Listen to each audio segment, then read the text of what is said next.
Netflix, Robinhood, DoorDash, Tinder, Pfizer, Epic Games, Airbnb, McDonald's, Twitter, Facebook, Disney, Reddit, NASA. What do these places have in common? Sure, they're all huge American companies that like to move money from their customers' pocket into their own pocket. But the answer is that they're all customers of Amazon. And no, these companies don't use Amazon to shop for some socks. I'm talking about Amazon Web Services, or AWS in short.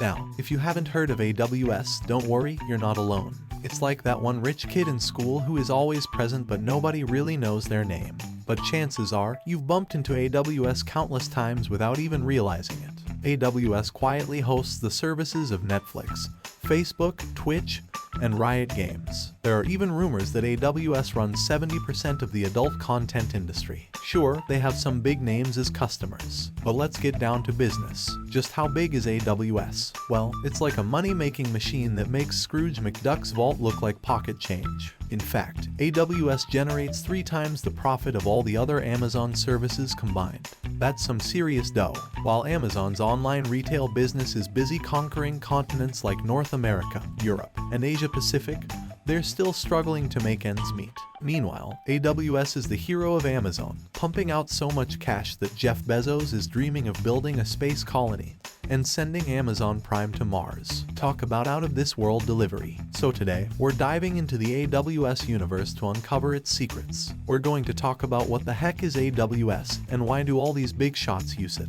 How did Amazon go from selling books to ruling the cloud computing world? And most importantly, can AWS continue its reign as the king of the cloud, or will someone else come along and rain on their parade? So what is AWS and why do companies need it? AWS is a company that provides cloud computing services to enterprise customers. Now, just in case you're not familiar with the tech industry, let me explain what cloud computing is. Imagine you want to build a website only with your laptop, but it's not very powerful on its own. Your computer doesn't have a lot of storage space or processing power to handle thousands of visitors that are visiting your website. Cloud computing is like having a supercomputer or server somewhere else, far away.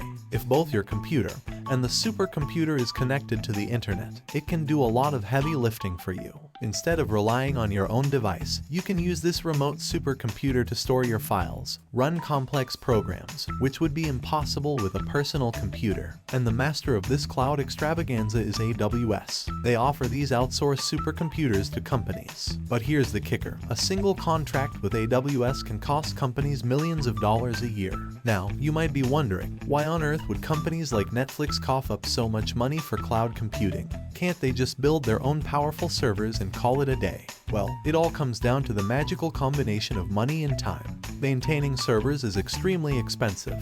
You need engineers to keep everything running smoothly, and engineers are not cheap. Engineers who handle servers are usually paid 6 digits. And let's not forget about the managers who have to herd these engineers. But that's just the beginning. You also need to buy those high-performance computers. And trust me, they don't come cheap. And did I mention the rent you have to pay to house these giant machines? Also, you have to feed them electricity and keep them cool with giant cooling systems to prevent them from overheating. Well, let's just say all these equipments and electric bill won't be kind to their financial statements. But here's the real problem. Imagine a new season of the hit show Squid Games drops on Netflix. Suddenly, everyone and their pet goldfish are rushing to binge watch it. This surge in traffic could make your servers crumble faster than a cookie in milk. So what do companies have to do? They panic and buy more servers to handle the load. But here's the catch. Once the Squid Games craze is over, those extra servers are as useful as a toaster in a bathtub. They just sit there, taking up space and gobbling up electricity. With AWS, all of these headaches are gone. If their service goes viral, you can summon more cloud servers with just a few clicks. And if their service tanks, they can get rid of those instances and pay less fees with a few lines of code. The best part is that you don't even have to worry too much about the details of these servers as long as you have money, because the engineers at AWS are getting paid to suffer on your behalf. This level of flexibility and efficiency is exactly why companies are paying millions of dollars to use Amazon's web services. For AWS, this is extremely lucrative because once they secure 1,000 enterprise customers, they would already create billions of dollars in revenue. To reach this scale of revenue with a business-to-consumer service like Netflix, they would need hundreds of millions of customers. But why did Amazon suddenly dive into the cloud computing business? Some say that Amazon started AWS by renting out their unused computer capacity. But that isn't quite accurate. Let me take you back to the early 2000s, when life was simpler and Jeff Bezos had a little more hair on his head. Back then, Amazon was known merely as an online bookstore, conquering the literary world one click at a time. But Jeff had bigger dreams, and he wanted to add new features to the website. The problem was, it took ages for their computer programmers to build the basic elements for each feature. For example, let's say Amazon wanted to add features like user reviews and shopping cart to their website.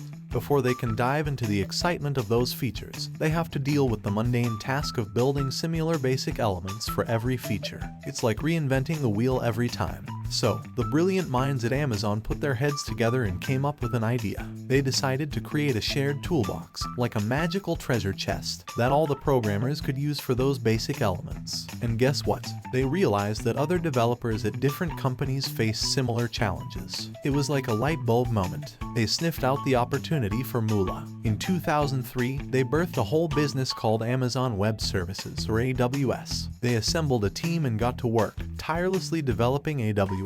It took them 3 years before they were ready to unleash their first service, S3, which was all about storing data. Some people scratched their heads, wondering why an online bookstore was diving into this tech thing.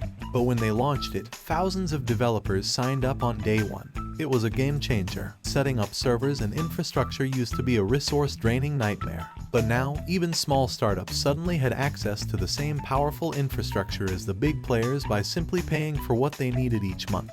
But you may be wondering, didn't other companies also smell the opportunity? How did AWS win the market? Interestingly, other companies didn't realize how important the cloud industry would become. For Jeff Bezos, this was a miracle. He had just discovered a gold mine, and he was the only miner who knew about it. So AWS practically faced no competition for 7 years. Google and Microsoft did develop their own cloud services, but they were too busy underestimating Amazon. They saw them as a humble bookstore, not realizing that they were about to become the cloud overlords. So Amazon was left with an empty runway with nobody to stop them. And Amazon didn't waste a single second. They went full speed ahead, leaving everyone else in the dust. Now, Amazon has faced its fair share of criticism for how they treat their employees. But when it comes to customers, they know how to play their cards right. They treat them like royalty, and customer centricity is their driving force. While other cloud services were busy ripping off their customers, AWS had a different approach. They focused on creating an economy of scale, establishing massive systems, then optimizing their systems to lower their price tag. So more customers flocked to AWS like seagulls to a French fry, which created an even bigger economy of scale. This method is called the Amazon flywheel, and yes, Amazon really knew how to make it spin. But where is the limit for AWS? Well, according to the tech consulting firm Gartner, cloud computing is expected to grow by 20% annually until 2026. And who's leading the charge? You guessed it, Amazon. The market is set to double in size, and Amazon is already at the forefront. However, Microsoft and Google aren't going down without a proper fight. They have their own arsenal of services like Microsoft Office and Google Workspace. If they decide to bundle their cloud services with their existing products, it could sway many enterprise customers their way. Will Amazon continue to make billions of dollars through AWS? Most certainly, unless a Google spy becomes the director of AWS and purposefully leads it to self-destruction, Anyway, thanks for watching Hungry to Know. See you in the next video, gluttons.